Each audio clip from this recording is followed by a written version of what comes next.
Title: The Village That Forgot to Listen. A reminder of the wisdom of elders and the cost of pride.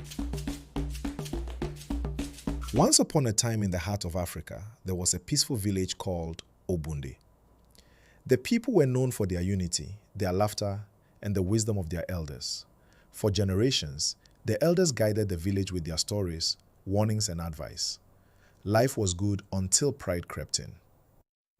One day, a group of young men and women returned from the city. They had studied in big schools, worn fine clothes, and spoke big grammar. They came back proud and full of themselves. They laughed at the old ways. They mocked the old proverbs. They said, "We don't need the elders anymore. They are too slow. We want change."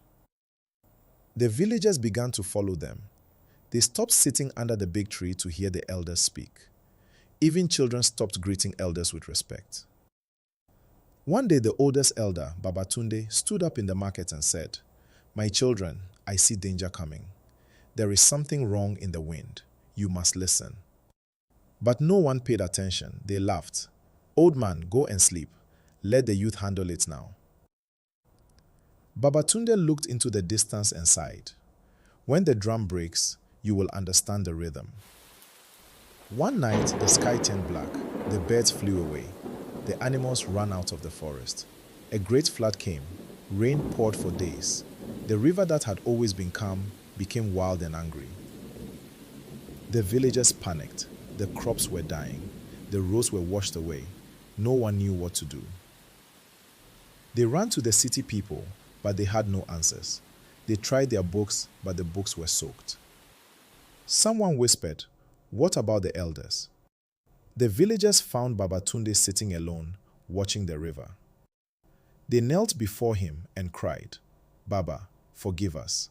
We did not listen. Please help us." Babatunde stood slowly and said, "It is not too late. The earth will still listen if we humble ourselves." He led them in a cleansing ritual. They rebuilt the bridge with the right wood the elders had always used. They sang the old songs that called the rain to stop, and slowly, the waters calmed. The village came back to life. The farms grew again. The people rejoiced. And every evening, the village sat once more under the big baobab tree, listening to the elders.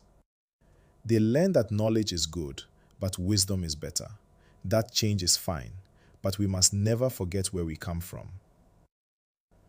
And so, Obunde became wise again. Not because they had all the answers, but because they learned to listen. Final words. Wisdom is not noise. It is the quiet voice that speaks truth through experience. Listen before it's too late. Title: The Village